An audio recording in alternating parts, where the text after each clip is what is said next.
Johnny Depp descobriu que os chapeleiros enlouqueciam de verdade. Antes do filme ser produzido, Johnny Depp e o Tim Burton foram montando em conjunto o visual desse personagem. O Johnny Depp fez umas pinturas em aquarela e o Tim Burton alguns desenhos, e acabou que a visão dos dois era bem parecida. O processo de caracterização dele demorava de 3 a 4 horas para ficar pronto e incluía várias camadas de maquiagem, pintura, próteses de sobrancelha e, claro, a peruca laranja. Ele usava as lentes verdes e uma delas era desenhada levemente para fora, e eles também aumentaram os olhos do ator com efeitos digitais. Além disso, Johnny Depp praticava vários sotaques para externalizar as várias personalidades do chapeleiro. Quando ele falava do passado, por exemplo, o ator usava um sotaque escocês. E mesmo fazendo todas as suas cenas de ação, ele acabou usando um dublê em algo muito específico, que foi o passo maluco no final do filme. O Johnny Depp era um desastre dançando e o Tim Burton tinha uma ideia muito fluida e muito específica para essa dança. Então eles contrataram um youtuber que fazia muito freestyle de dança e chamaram ele para improvisar o passo maluco no set. E o mais louco de tudo isso, literalmente, é que enquanto ele fazia pesquisas pro personagem, ele descobriu que entre o século 18 e 19, os chapeleiros usavam colas com uma dosagem muito alta de mercúrio, e a inalação dos vapores desse elemento químico deixava eles doentes. E os sintomas incluíam tremores, mudanças bruscas de humor, irritabilidade, insônia, alucinações e problemas neurológicos. E foi daí que surgiu a expressão inglesa louco como um chapeleiro, que o Lewis Carroll decidiu incluir no livro de Alice no País das Maravilhas. Então a construção desse personagem tem todo um embasamento histórico que o Johnny Depp pegou pra construir pra ele. Eles fizeram mais de 30 bolos pra Alice comer. Uma das partes mais desafiadoras na gravação do filme era que a Alice sempre tava num tamanho diferente, ou muito grande, ou muito pequena. Então a Mia Wasikowska tava sempre em objetos de cena gigantes penduradas neles, ou em um cabo, ou alguma caixa, ou alguma plataforma que a deixava mais alta. Às vezes precisava usar uma roupa verde nos braços para aumentarem os braços dela na pós-produção. Isso quando ela atuava com pessoas, o que era raro. A maioria das vezes era para objetos ou bolas de tênis em algum graveto. E era um trabalho bem minucioso porque as dimensões precisavam ser exatas, os olhares dos personagens precisavam estar na direção certa. E a causa das mudanças de tamanho da Alice eram os bolinhos, né, os autoestrudels, que eram todos reais e comestíveis. Uma empresa chamada Cake Divas de confeitaria fez todos os doces do filme. Eles fizeram todos os doces da cena do chá e inclusive tiveram que memorizar toda a disposição da mesa, os doces, os objetos, porque depois da cena em que era tudo bagunçado e destruído, a mesa precisava ser remontada exatamente igual. E eles fizeram isso umas 12 vezes só pra essa cena, tá? A empresa também fez uma receita própria pro bolo do autoestrudel, inspirado na era vitoriana, com uma massa em volta dele que não derretesse com as luzes fortes do estúdio. Eles foram feitos em vários tamanhos, inclusive em miniaturas, e como a Alice come ele várias vezes durante o filme, a empresa fez mais de 30 desses bolinhos pra atriz comer. A Helena Bonham Carter ficava sem voz todos os dias depois das gravações. A Rainha Vermelha de Alice no País das Maravilhas foi uma construção conjunta do Tim Burton e da própria Helena. A diária da atriz começava muitas horas antes dos seus colegas por causa da maquiagem. Então às 4h30 da manhã ela já tinha que estar na cadeira de maquiagem e ficava lá por 3 a 4 horas todos os dias. Ela usava uma prótese que ia do meio da cabeça até a parte de cima do olho, que tampava suas sobrancelhas, aumentava o tamanho da cabeça e dava o formato de coração que eles precisavam. E o cuidado era extremo, porque a maquiagem precisava ser exatamente igual todos os dias, então a equipe precisava criar vários moldes, tirar fotos e fazer anotações. E lembrando que uma diária de gravação geralmente é de 10 a 12 horas, sem contar essas horas de preparação, tá? O figurino dela foi pensado para diminuir as medidas da atriz, com a cintura bem apertada e os ombros altos e curtos para acentuar o tamanho da cabeça. E claro que a cabeça também foi aumentada com efeitos digitais. E pelo temperamento curto da rainha, a Helena precisava berrar praticamente o dia inteiro fazendo as suas cenas. E isso acabou deixando ela sem voz todos os dias, às vezes durante as próprias gravações ela já não tinha mais gogó pra gritar. Lost my voice pretty much every day. Oh, with that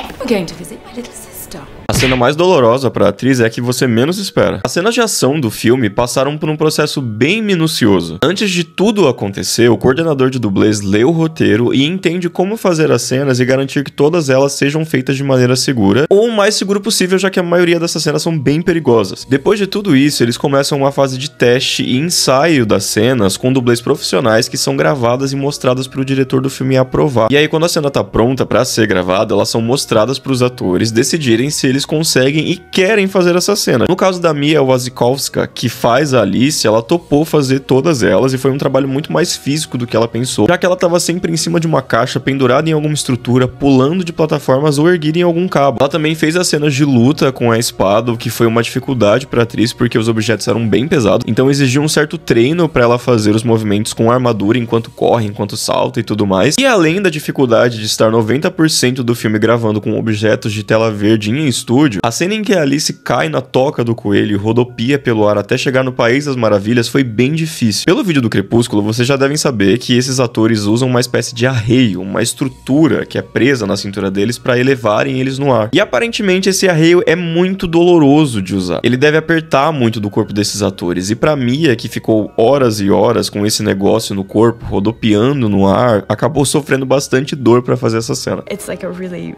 kind of painful thing to be in for a long time.